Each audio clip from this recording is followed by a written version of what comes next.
Imagine being handpicked for the most transformative mission in the history of the world. You walk alongside a man who heals the sick, calms tempests, and raises the dead. You are entrusted with the very secrets of the kingdom of heaven. Yet, when history writes its chapters, your name is barely mentioned. Even worse, the name you were given at birth is forever tarnished, confused with the most infamous traitor humanity has ever known. This is the quiet, overshadowed reality of a man chosen by Jesus, a man whose legacy is not defined by spectacular miracles or sweeping sermons, but by the profound dignity of silent service. Today, we look into the shadows to find the forgotten disciple. To understand the world this disciple inhabited, we must travel back to the first-century Roman province of Judea. It is a land suffocating under the heavy boot of the Roman Empire. The Jewish people are heavily taxed, politically marginalized, and religiously oppressed. In the synagogues and the marketplaces, there is a fervent, burning anticipation for the Messiah, a prophesied savior whom many believed would be a conquering military king, arriving in blazing glory to overthrow the Romans and restore the nation of Israel to its former splendor. When Jesus of Nazareth begins his public ministry, he does not recruit generals or noblemen to join his inner circle. Instead, he goes to the fringes of society. He chooses 12 ordinary men, fishermen, tax collectors, and zealots to be his closest companions.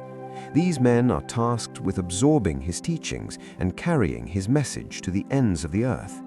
But within this elite fraternity of the 12, there is a clear hierarchy of visibility. While Peter, James, and John stand constantly in the spotlight, others quietly blend into the background, supporting the grand narrative without ever seeking the center stage. Among these quieter men is a figure of varied names and obscure origins. If we look at the gospel lists of the 12 apostles, a curious pattern emerges. According to the Gospel of Matthew, chapter 10, verse 3, and the Gospel of Mark, chapter 3, verse 18 in the Good News Bible, he is introduced simply as Thaddeus.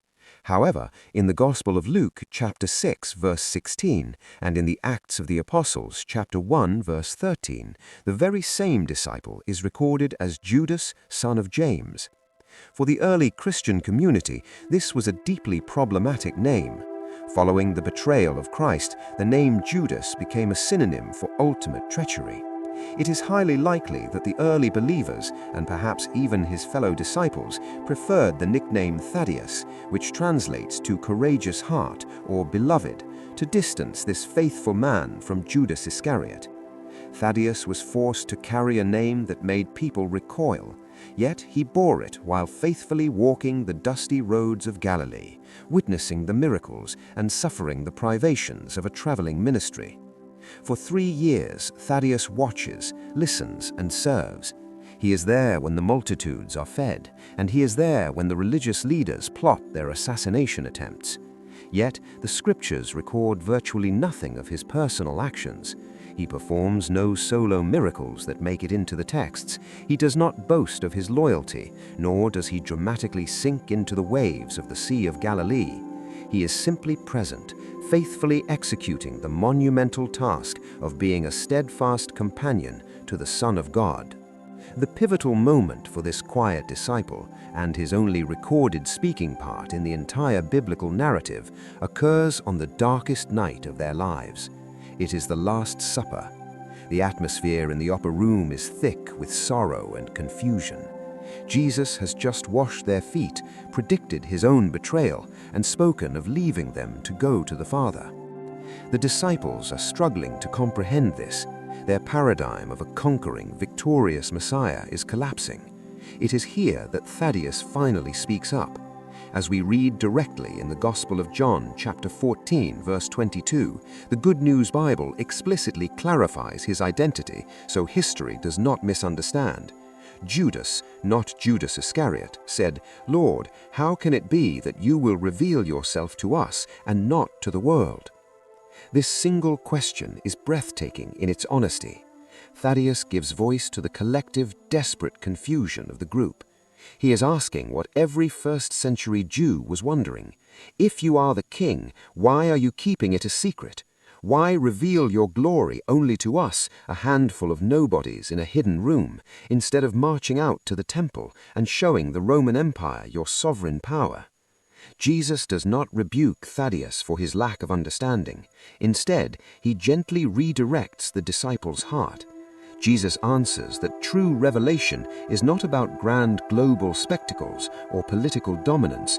It is about a quiet, transformative love. He explains that God reveals himself to anyone who loves him and obeys his teaching, making their heart a dwelling place of the divine. Thaddeus's honest question becomes the catalyst for one of Christ's most beautiful teachings on the intimate, personal nature of God's love. As we reflect on the sparse, quiet life of Thaddeus, we are confronted with a beautiful and challenging reality. We live in an era that worships visibility. We are conditioned to believe that if our actions are not recognized, applauded, or broadcasted to the world, they somehow lack value. We crave the spotlight, mistaking fame for significance. The story of Thaddeus dismantles this modern illusion. The primary lesson we draw from his life is the profound nobility of faithfulness without recognition.